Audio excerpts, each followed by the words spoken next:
Samsung launch করে দিচ্ছে তাদের এম সিরিজের ফোন M15। এই ফোনটা আপনাদের কেনা উচিত হবে কিনা এবং আপনাদের জন্য কেমন হতে পারে, আর এই ফোনটা কবে আসবে এবং এই ফোনটা আপনাদের কেনা উচিত হবে কিনা, তো সবকিছু আজকের ভিডিওতে আলোচনা করব।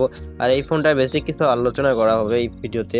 ভিডিওটা শুরু করার আগে বলে রাখি, আপনি যদি আমাদের চ্যানেলে নতুন হয়ে থাকেন ভিডিওতে লাইক দিয়ে চ্যানেলটিকে সাবস্ক্রাইব করে আমাদের সাথেই থাকবেন। ফার্স্ট অফ অল এই ফোনটার আমরা ডিসপ্লে সেকশন নিয়ে কথা বলি। এই ফোনটা ডিসপ্লেতে ব্যবহার করেছে 6.6 ইঞ্চির TFT ক্যাপাসিটিভ টাচ স্ক্রিন, আর এর রেজুলেশন 1080 ইন্টু 2408 পিক্সেল। ওভারঅল এত কিছুই এই পর্যন্ত স্যামসাং এর তরফ থেকে জানানো হয়েছে, আর বাকিটা আসলে পরে বলা হবে। আর এই ফোনটার পারফরমেন্সের কথা বলতে গেলে অপারেটিং সিস্টেমে ব্যবহার করা হয়েছে অ্যান্ড্রয়েড 14 এবং চিপসেটে থাকছে এক্সিনোস 1330। আর এই চিপসেটটা দিয়ে আপনি বিভিন্ন ধরনের online game like PUBG, free fire আরো বিভিন্ন ধরনের যেসব গেম আছে আপনি স্মুথলি প্লে করতে পারবেন। আর এই ফোনটার যে 4G ভেরিয়েন্ট আছে ওইটার চিপসেটে ব্যবহার করা হয়েছে মিডিয়াটেক হিলিও G99। আর ওই ফোনটা বাংলাদেশের বাজারে প্রায় 20,000-এর নিচেই লঞ্চ হবে। ক্যামেরার কথা বলতে গেলে এই ফোনটার মধ্যে আপনি পিছনে ট্রিপল ক্যামেরা সেটআপ পেয়ে যাবেন, 50 মেগাপিক্সেলের মেইন ক্যামেরা প্লাস 2 মেগাপিক্সেল করে দুইটি লেন্স।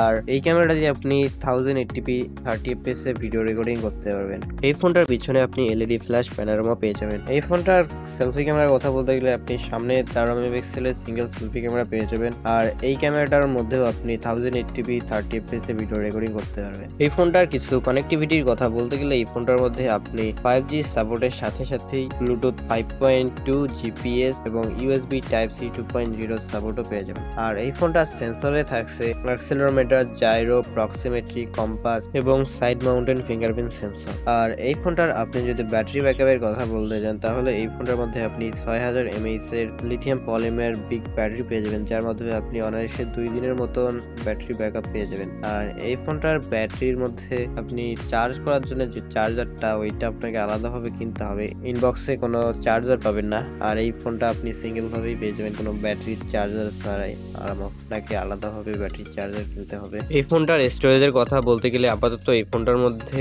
64 এবং 128GB রোমের সাথে 4GB র্যামের স্টোরেজটাই আসবে, আর বাকি পরবর্তীতে যে স্টোরেজগুলো আসবে ওটা পরবর্তীতে বলা হবে। এই ফোনটা আপনি যদি নিতে চান তো 4G ভেরিয়েন্টটা যেটা আসবে সেটা বাংলাদেশের বাজারে 15 থেকে 20,000 টাকার মধ্যে আপনি পেয়ে যাবেন। আর 5G বা অফিসিয়াল ভাবে যে ভেরিয়েন্টটা আসবে ওইটা আপনার 30,000-এর উপরেই লঞ্চ হবে। এই ফোনটা যারা বাজেটের মধ্যেই গেমিং বা ফটোগ্রাফির জন্য একটা ভালো ফোন খুঁজতেছেন তাদের জন্য একটা বেস্ট অপশন হতে পারে এই ফোনটা। তো 15 থেকে 20,000 টাকার মধ্যে এই ফোনটা আপনার জন্য একটা বেস্ট অপশন হতে পারে।